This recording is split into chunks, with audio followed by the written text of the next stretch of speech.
Selamat pagi, Jemaat Gereja Ketapang yang Tuhan Yesus kasihi. Shalom.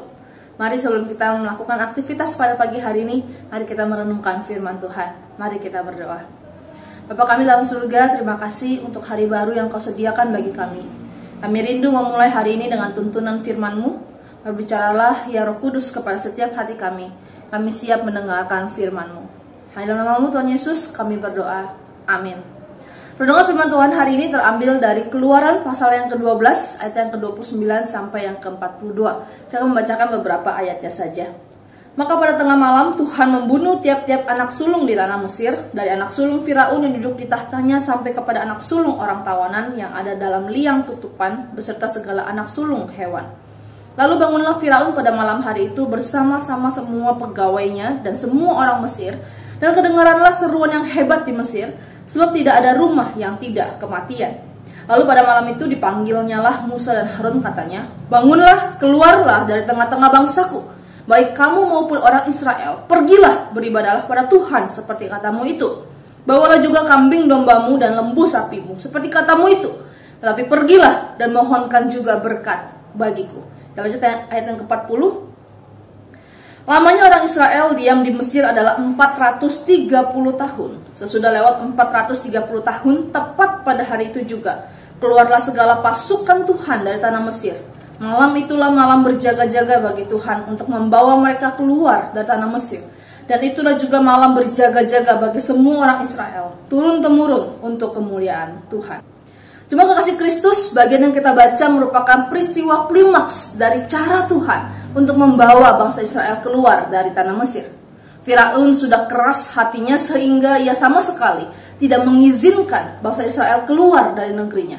Dan karena itu Allah memberikan 10 tulah kepada negeri itu. Itulah yang ke-10, Tuhan menulahi setiap anak sulung, baik dari anaknya Firaun di atas tahta sampai kepada anak hewan yang paling bawah sekalipun. Semuanya ditulahi dengan kematian. Perlu kita ketahui bahwa bangsa Mesir adalah bangsa yang punya begitu banyak dewa-dewi. Dalam kepercayaan mereka, setidaknya ada beberapa dewa yang bertugas menjaga anak-anak orang Mesir. Misalnya Dewi Heka, yaitu Dewi Katak yang bertugas mengawasi perkembangan anak-anak manusia dan binatang, mulai dari embrio. Ada Dewa Horus yang bertugas menjaga anak-anak Firaun. Ada juga Dewa Hathor yang dipercaya hadir saat seorang anak sedang dilahirkan. Dewi Maskenat, yaitu Dewi yang memimpin kelahiran anak-anak. Dewi Isis, yaitu ibu yang mengawasi anak-anak sekaligus Dewi kesuburan. Dan masih banyak lagi. Bukan hanya itu, anak sulung juga dianggap begitu spesial dibandingkan anak-anak yang lainnya, karena anak sulunglah yang akan menjadi penerus dari keturunan keluarga itu.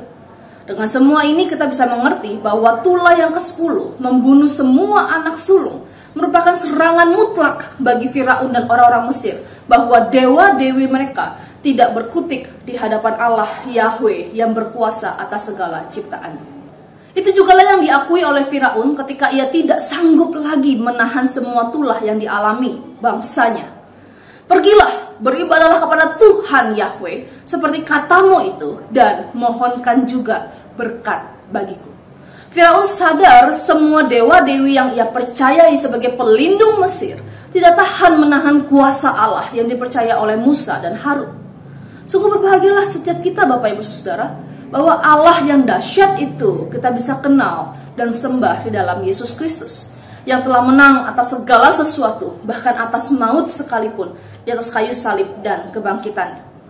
Kalau dulu bangsa Israel, anak-anak sulungnya selamat karena menorehkan darah anak domba di pintu rumahnya, maka sekarang jiwa kita pun selamat karena darah Kristus sudah tercurah bagi penebusan dosa kita.